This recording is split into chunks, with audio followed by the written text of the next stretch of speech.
Bienvenue dans Réussite, votre mag éco réalisé en collaboration avec la CCI de Troyes et de l'Aube. Bonne année à tous et oublions 2020. D'ailleurs, notre invité a bien envie d'oublier 2020 comme tous les restaurateurs au bois. Voici le sommaire de cette édition. Émilie Caillet est l'invitée de Réussite. Elle dirige le bistrot situé à Sainte-Savine. Symboliquement, nous avons voulu inviter un restaurant au bois en ce début d'année pour faire le point sur la situation du secteur. Émilie Caillet nous racontera son histoire, le développement de son établissement, notamment en 2019, puis les désillusions de 2020, mais aussi son envie de s'adapter à toutes les situations avec de la vente à emporter. Dans le rendez-vous CCI, nous ferons un point sur la digitalisation des commerçants.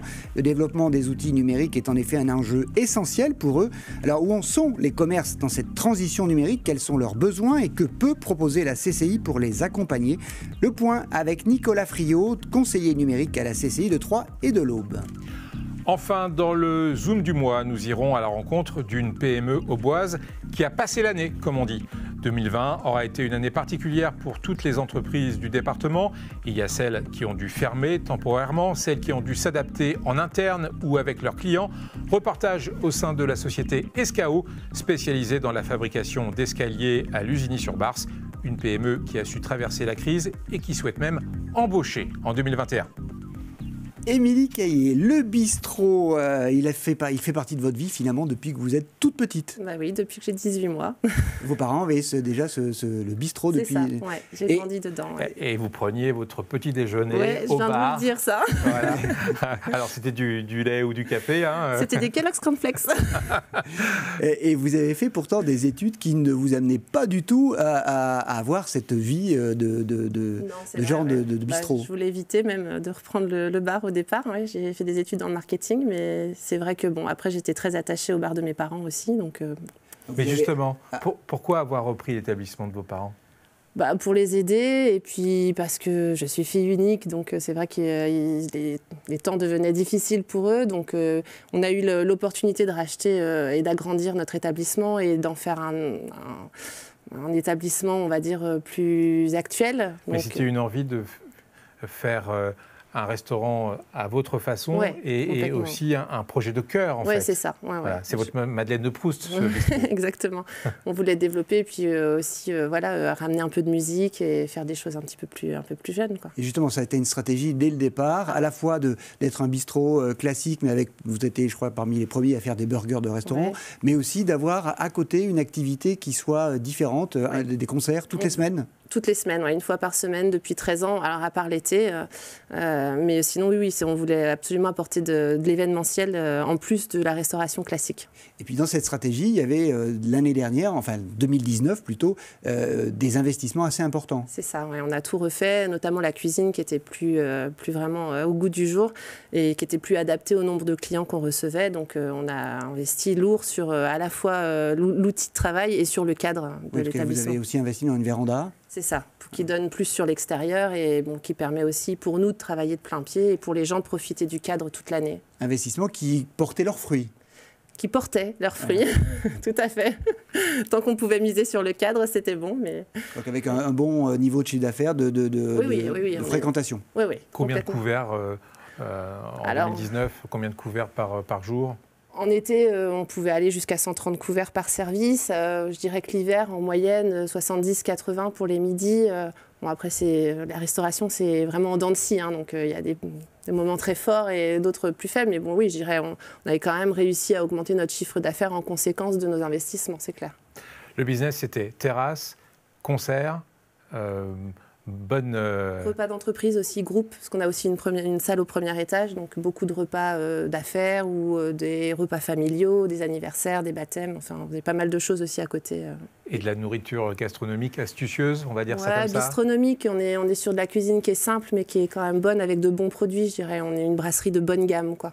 On n'est pas gastro non plus. On parlait l'imparfait tout à l'heure, ouais. Été, et puis 2020 arrive et là ça remet un peu tout en question. Bah oui, ça remet tout en question, parce qu'on a quand même fait des investissements très lourds et du jour au lendemain, tout s'arrête. Donc c'est vrai que c'est un peu la douche froide. là, il y a eu forcément fermeture et obligation de s'adapter, c'est ça? Obligation de se renouveler, oui, complètement. Ouais. Alors justement, vous vous êtes adapté à cette obligation de fermeture liée aux conditions sanitaires en faisant de la vente à emporter. Vous avez utilisé vos compétences marketing pour créer des produits différents. Oui. Christian Vieira nous raconte cette histoire dans ce reportage. Fermé depuis le 14 mars, 5 semaines plus tard, la gérante du bar-restaurant Le Bistrot à Sainte-Savine a choisi de lancer une gamme de plats à emporter. Originalité, il se présente sous forme de bocaux.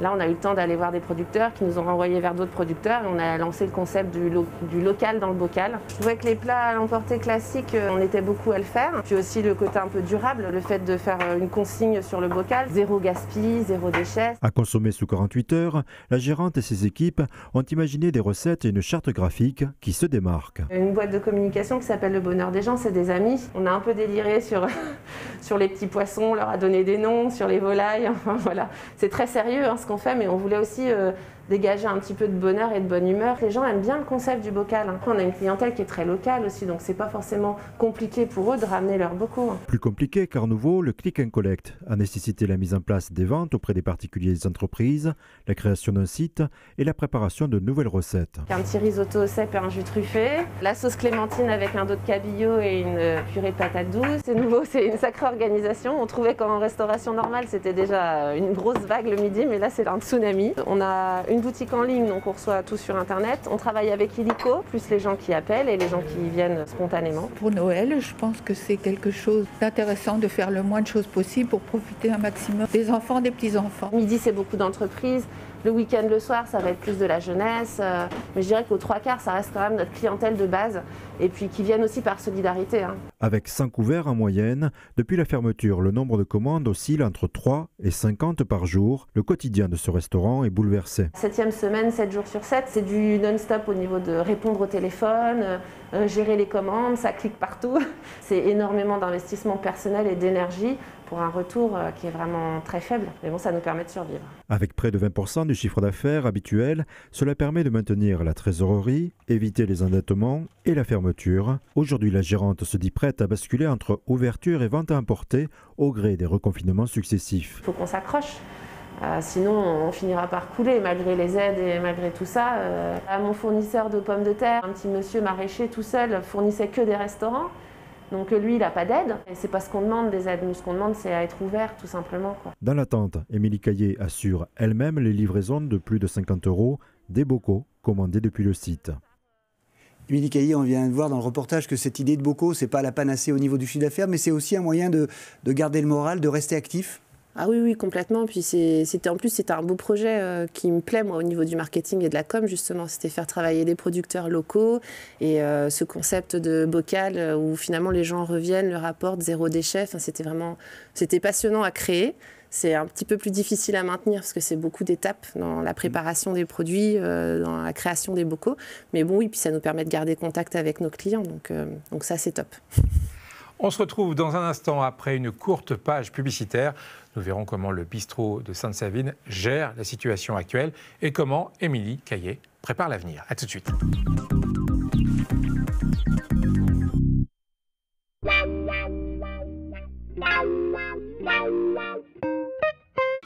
Né du monde agricole, des entreprises à vocation de nourrir les populations, Groupama aujourd'hui est spécialisé et accompagne les entreprises et les professionnels de tout secteur. L'assurance est d'abord une entraide, possible par le partage et la responsabilité.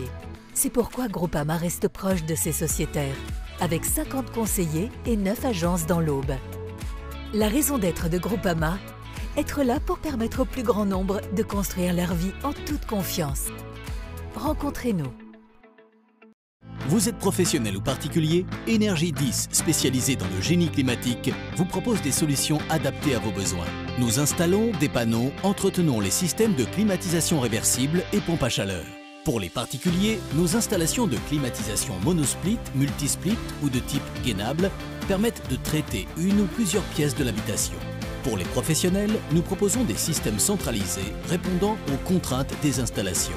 Énergie 10, 75 avenue Maréchal Leclerc à Saint-André-les-Vergers. 03 25 45 90 15. Société d'expertise comptable et de commissariat aux comptes implantée dans l'Aube, Lyon et à Paris, BDS Associés compte 150 collaborateurs qui sont tous à votre écoute pour vous conseiller et vous guider dans la gestion et le développement de votre entreprise. Chaque jour, une équipe dédiée et performante vous accompagne dans la réalisation de vos objectifs et la réussite de vos projets en mettant à votre disposition un ensemble d'outils modernes et digitaux. Venez pitcher votre projet pour le faire décoller à l'occasion des mercredis BDS. Retrouvez toutes les informations sur le site de BDS Associés. Batitol à Crenay, c'est un centre-service dédié aux artisans et agriculteurs, mais aussi aux particuliers. Batitol, c'est votre spécialiste dans les tôles bac acier, panneaux sandwich isolés pour toiture, bardage et leurs accessoires. Les aménagements intérieurs de bâtiments sur mesure, les abris de jardin, garages et locaux extérieurs isolés. L'équipe de Batitol étudie tous vos besoins, vous conseille et vous propose des produits précis et adaptés. Contactez-nous, Batitol à Crenay, Zac des Sources, 03 25 43 10 10.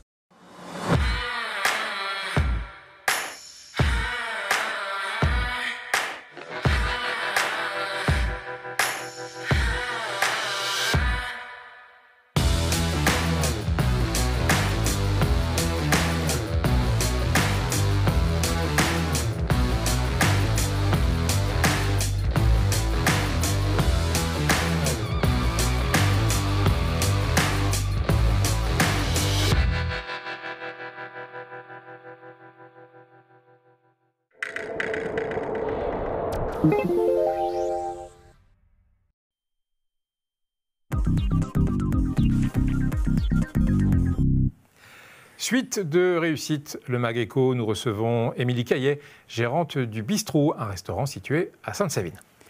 Émilie Caillet, 2020 aura peut-être eu parmi ses vertus, s'il en a eu, de vous montrer que vous aviez finalement des clients très fidèles parce qu'ils vous ont suivi lorsque vous avez fait cette proposition un peu innovante de bocaux. Oui, c'est vrai, c'était assez hallucinant même parce qu'on a quand même fermé un petit peu au début du premier confinement et on ne savait pas du tout au moment de la réouverture ce que ça allait donner et on a retrouvé toutes ces têtes qu'on connaissait et c'est là qu'on s'est rendu compte qu'on était quand même, qu'on avait une clientèle de dingue, quoi. Vous avez même parlé d'aventure humaine. Ah oui, complètement, parce que les gens, beaucoup sont venus pour nous revoir par solidarité. On a eu quand même beaucoup d'encouragement, que ce soit la première fois ou cette fois-ci. Même là, on retrouve de plus en plus les entreprises qui finalement se déplaçaient chez nous, qui nous remercient, nous, de venir chez eux. Enfin, c'est une aventure humaine, c'est aussi pour ça qu'on fait ce métier-là. C'est pour l'humain avant tout. Donc, non, ça, c'est top. À cette heure, maintenant, comment vous faites pour tenir financièrement ? Alors, c'est des mois blancs, il faut être clair, on ne gagne pas d'argent en faisant de l'emporter aujourd'hui. Il y a des aides, c'est bien aussi d'en parler, des aides. C'est pas... Ça dépend en fait du profil de l'entreprise. Pour nous, c'est pas suffisant parce que après, ça dépend des loyers qu'on a, de ce qu'on a, des charges fixes. Il y a un maximum de 10 000 € par mois, c'est ça ? Oui, alors là, je crois que ça passe à 20% ou 10 000 € par mois. Il y a aussi quand même le chômage partiel et visiblement, on va avoir le droit, on va être aidé sur les congés payés. Parce que c'est bien beau le chômage partiel, mais on cumule et du coup, il y a des congés payés aussi qui continuent, donc voilà, qui sont là et qu'il faut faire prendre à nos salariés. Donc voilà, clairement, on a des aides. Il faut pas le dénigrer parce qu'il y a quand même tous nos producteurs, nos fournisseurs, nos brasseurs qui, eux, n'ont aucune aide, mis à part le chômage partiel et qui n'ont pas de débouchés. Enfin, leur chiffre d'affaires est en train de s'écrouler. Donc, je pense qu'on a de la chance à ce niveau-là. Après, voilà, ça ne suffit pas à tout le monde. Et pour des gens comme nous qui avons investi lourd en 2019 et qui avons d'énormes charges fixes, il faut absolument trouver une complémentarité, quoi. Rapidement, pour faire le point avec... vous avez aussi une dizaine de salariés en temps normal. Là aussi, vous gardez le contact avec eux. Ils sont adorables. Alors déjà, il y a nos cuisiniers qui reviennent chacun les uns derrière les autres, parce qu'il faut que ce soit assez... Pour créer un roulement. Ouais, pour le chômage partiel, c'est une demande qui est faite. On ne peut pas en dire qu'il y en a un qui va venir et que les autres vont rester chez eux. Donc voilà, et puis on a des coups de fil, des appels, ils passent nous voir. C'est très familial chez nous. Ouais, c'est une famille, franchement. Ouais. Heureusement qu'ils sont là. Ouais. La date de réouverture, vous y pensez ? Pas trop, parce qu'on se doutait de toute façon que ce ne serait pas le 20 janvier. Et on aimerait bien avoir une date, parce que c'est un peu difficile quand on ne voit pas le bout du tunnel. Mais non, je n'essaie pas d'y penser, j'essaie de penser au présent et de voir ce qu'il y a à faire tout de suite maintenant pour... vous êtes tous finalement restaurateurs soumis à la même enseigne, si je puis dire. Ouais. Vous vous parlez, vous vous échangez entre vous Oui, j'ai des amis restaurateurs avec qui... j'ai même découvert des gens chez qui je suis jamais allée, mais en fait, via Facebook, des restaurateurs qui nous encouragent. Donc voilà. Bon. Il y a une certaine solidarité. Oui, il y en a une. On est un peu tous dans le même bateau. Hein, donc il y en a une, mais je trouve que c'est un peu dommage parce qu'il y avait des manifestations à faire et je trouve qu'on était quand même très peu présents, en fait, nous les restaurateurs. Ce serait bien qu'il y ait une solidarité un petit peu plus, qu'on se fasse valoir peut-être auprès du ministère. Et, voilà. C'est pour ça qu'on vous a donné l'occasion de vous exprimer ce soir. On y tenait absolument. Alors, on passe au rendez-vous CCI avec une thématique qui devrait vous intéresser. Bruno, on va parler digital. Oui, donc ça va vous intéresser. Nous allons parler de la nécessité pour les commerçants de développer leur utilisation des outils digitaux comme les plateformes de vente en ligne ou ce qu'on appelle le social selling, dans le but bien sûr de développer, comme vous l'avez fait, une activité complémentaire. Alors selon leurs besoins, il existe des dispositifs d'accompagnement et même des aides financières. Je vous propose de faire le point avec Nicolas Friot, le conseiller numérique de la CCI de Troyes et de l'Aube.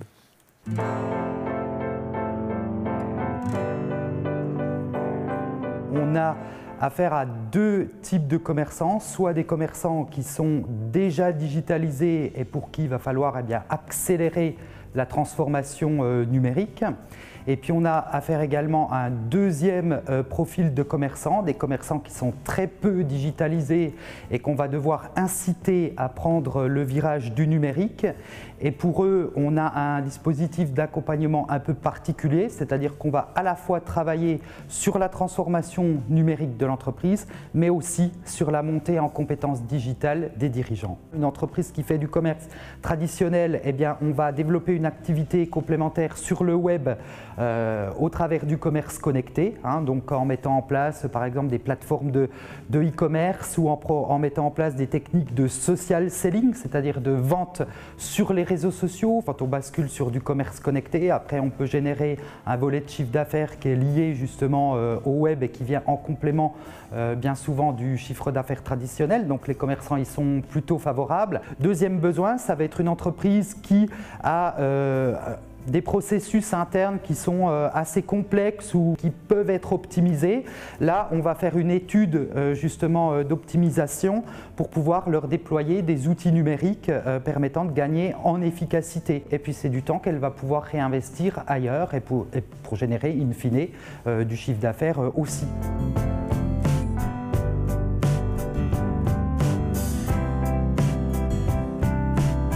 On a un premier volet, une première phase d'audit de transformation numérique qui est menée nécessairement par la Chambre de commerce et d'industrie.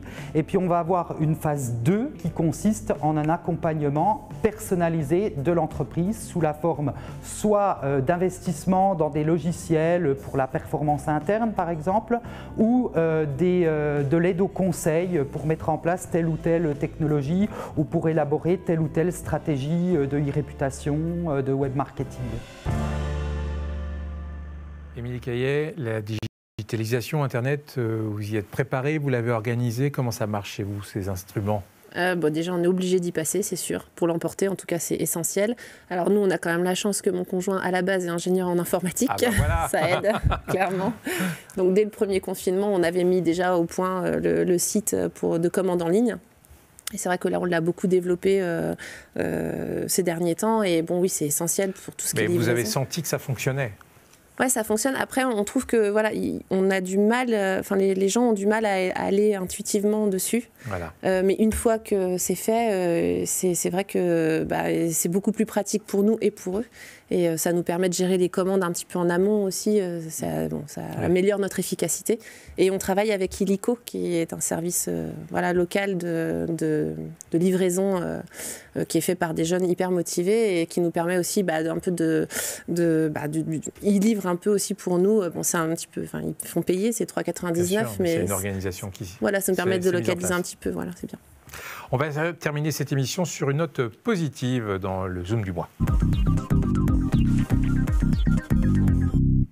Malgré la crise, des entreprises auboises résistent et se développent. Dans le Zoom du mois, nous avons voulu vous montrer l'exemple d'une PME qui tire son épingle du jeu.